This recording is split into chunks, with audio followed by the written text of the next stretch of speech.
सोचो कि -30 डिग्री में आप गए हो और आपके साथ कुछ 9 एक्सपीरियंस्ड हाइकर हैं और आप भी एक एक्सपीरियंस्ड हाइकर हो। आपने वहां पे टेंट लगाया और मस्त आराम से रात को सो गए, पर अचानक से रात को आपने कुछ ऐसा देख लिया कि आपने टेंट फाड़ के बाहर आना सही समझा, वो भी 30 डिग्री टेम्परेचर में, जो कि माइनस में है। और आपने ना शूज पहने, ना कुछ आपके पास इक्विपमेंट है, बस आप जंगल की तरफ भाग रहे हो।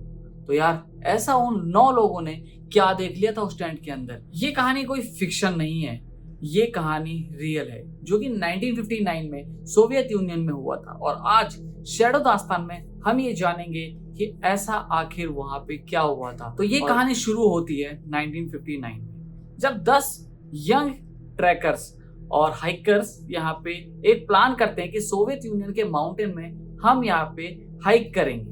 और इसके लीडर जो है 23 ईयर के आइगोर डाइटलॉव होते हैं। इसी के बाद उस इंसिडेंट का नाम डाइटलॉव पे पड़ गया। अब कहानी स्टार्ट होती है जब सबके सब यहाँ पे रेडी हो जाते हैं, सबके सब यहाँ पे एक्सपीरियंस्ड है, तो यहाँ पे सबको बहुत ही बेकार से बेकार वेदर का भी सामना करना बहुत अच्छी तरीके से आता है। पर इसी बीच, क्योंकि ये 10 लोग थे और मैंने स्टार्टिंग में आप लोगों को बताया कि 9 लोगों की मौत हुई थी, तो एक एक्सपीरियंस हाइकर की तबीयत खराब हो गई थी। उसका नाम था यूरी। उस वक्त यूरी को बिल्कुल ये नहीं पता था कि आज उसने हाइकिंग में ना जाने का जो डिसीजन लिया है ये उसकी जान बचाने वाला है और उन 9 लोगों की जान लेने वाला है। अब कहानी शुरू होती है 1 फरवरी 1959 को, जब वो 9 हाइकर्स यहाँ पे डिसीजन लेते हैं कि हम लोग यहाँ पे हाइक करना चालू करें। 1 फरवरी को वो जब यहाँ पे माउंटेन में हाइक करते हैं तो वेदर बहुत ज्यादा खराब हो जाता है और इतना ज्यादा खराब हो जाता है कि उनको हाइक कुछ टाइम के लिए रोकनी पड़ती है। हाइक रोकते टाइम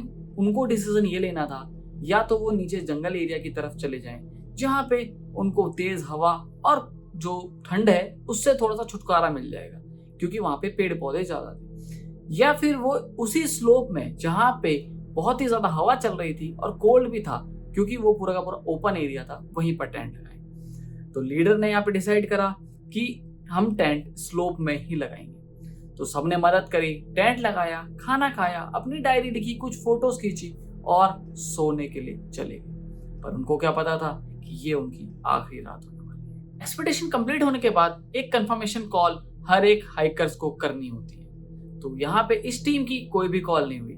तो टीम ने नीचे सोचा कि 1 दिन हुआ है, ठीक है, कोई बात नहीं, इतना डिले होता है। पर उनको क्या पता था, ऊपर तो 9 के 9 लोग की डेथ हो चुकी है।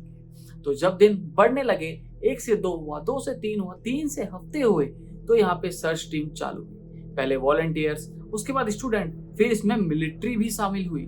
जब यहाँ पे सारे के सारे परिवार वाले टेंशन में आ गए तो आखिरकार 26 फरवरी को, मतलब पूरे के पूरे 25 दिन बाद, यहाँ पे मिलिट्री को उनका टेंट मिला। पर टेंट की हालत देख के सब शॉक थे क्योंकि अभी भी वहां पे कोई भी नहीं था। सर्च टीम जैसे ही वहां पहुंची, उन्होंने ये देखा कि टेंट के अंदर सारा का सारा सामान कुछ ऐसे ही पड़ा है, सब कुछ, मतलब कि उनके शूज, उनके विंटर क्लोथ, उनके बिलोंगिंग्स, उनके डायरीज, बैग्स, क्लोथ, सब कुछ ऑल एंड ओवर। पर ऐसा क्यों? उन्होंने एक और चीज नोटिस करी कि टेंट के अंदर से, एंट्रेंस से कोई नहीं गया है, टेंट को अंदर से काटा गया है, फाड़ा गया है। तो ऐसा आखिर हुआ क्या कि वो लोग अपना सारा सामान छोड़ के, अपना सब कुछ छोड़ के टेंट के अंदर से फाड़ के बाहर निकल गए? क्या खतरा बाहर से था या अंदर से?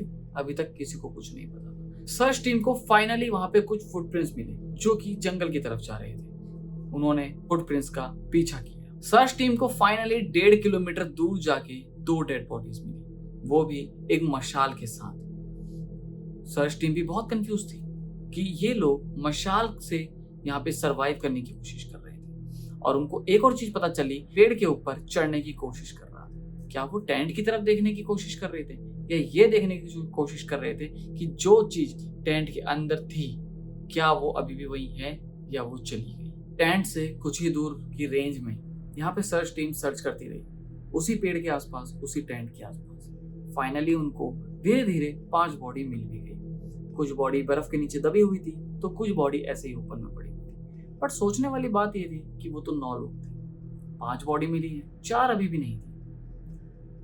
दिन बीते, दिन से हफ्ते बीते, हफ्तों से महीने बीते। फाइनली 2 महीने बाद यहाँ पे वो 4 बॉडी भी मिली जो कि यहाँ पे बर्फ के नीचे पूरी की पूरी धंस गई। पर सोचने वाली बात ये थी अभी भी कि कुछ की यहाँ पे बहुत ज्यादा इंजरी थी, पर ऐसा आखिर वहां पे हुआ क्या कि वहां पे उनका किसी का स्कल टूटा हुआ है, किसी का यहाँ पे रीढ़ की हड्डी टूटी हुई है, तो किसी का यहाँ पे पैर टूटा हुआ है, और एक की तो यहाँ पे जीभ ही गायब थी। बहुत सारे यहाँ पे जो 9 के 9 लोग थे उनमें से किसी की आंख गायब थी और सॉफ्ट टिश्यू यहाँ पे बहुत लोगों के गायब थे।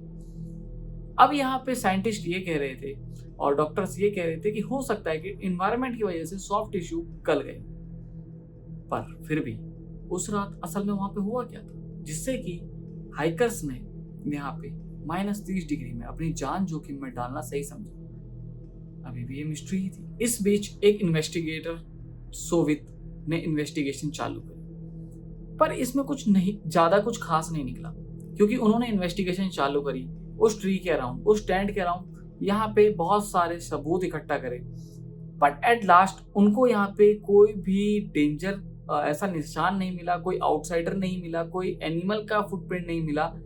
तो लास्ट में उन्होंने सिर्फ रिपोर्ट में यही लिख दिया कि ये नेचर की वजह से हुआ है।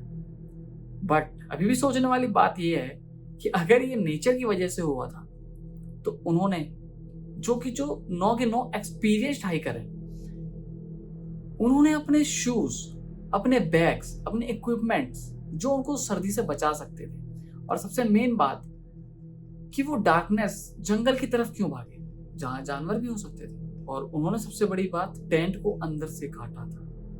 तो अभी भी ये चीजें किसी को भी सेटिस्फाई नहीं कर रही थी रिपोर्ट। जब इन्वेस्टिगेशन में कुछ नहीं मिला तो लोग यहाँ पे अपनी अपनी थ्योरीज बनाने लगे।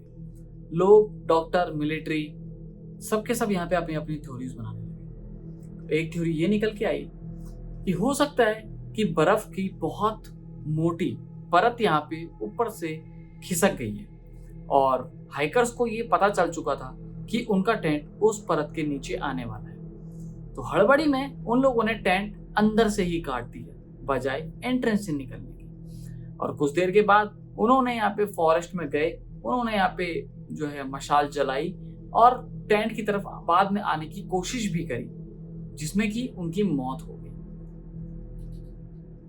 तो ये सबसे ज्यादा फेमस वाली थ्योरी। ऐसी यहाँ पे और भी थ्योरी थी, जैसे एक थ्योरी कुछ इस तरीके से बनी थी, लोगों को ये लगता है कि वहां पे कोई मिलिट्री टेस्टिंग हो रही थी और कुछ वेपन्स की टेस्टिंग हो रही थी, कुछ एक्सप्लोजिव, और इस वजह से यहाँ पे हाइकर्स को जो है अपना टेंट छोड़ के भागना पड़ गया। बट वही बात है कि मिलिट्री ने इसका कोई कंफर्मेशन नहीं दिया, तो ये थ्योरी भी मतलब बिल्कुल ऐसे ही हवा हवा में बना दी गई। इसी के साथ एक और थ्योरी निकल के आई, इंफ्रासाउंड थ्योरी।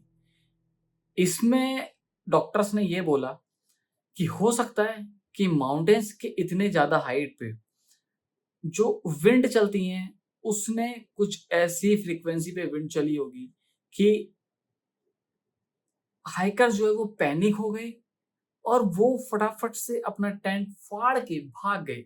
बट ये भी कुछ प्रूफ नहीं करता, क्योंकि वो सबके सब एक्सपीरियंस्ड हाइकर थे, वो कोई पहली बार माउंटेन नहीं चढ़ रहे थे, उनको इस चीज का एक्सपीरियंस था।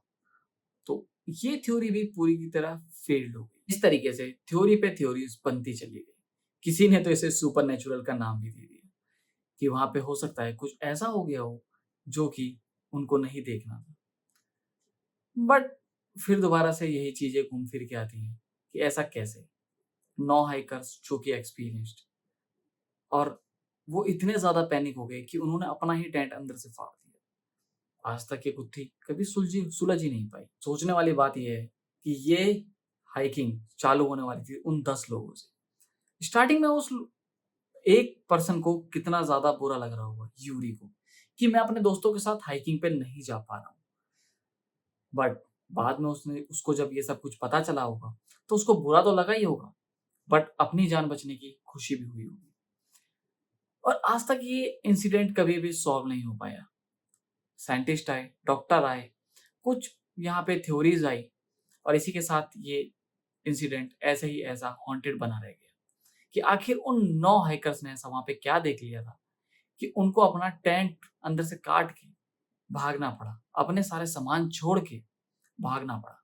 1959 का ये इंसिडेंट बहुत ही ज्यादा डेंजरस था। किसी भी चीज को हॉन्टेड बनाने के लिए कभी कभी सुपर नेचुरल पावर की भी जरूरत नहीं पड़ती, बस जरूरत है कुछ अनआंसर्ड क्वेश्चंस की, जो कि उसे अपने आप ही बहुत ही ज्यादा हॉन्टेड बना देता है।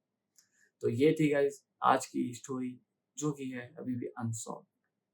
तो मिलते हैं एक और अगले दास्तान की एक और अगली कहानी में। तब तक के लिए शुक्रिया, बाय बाय।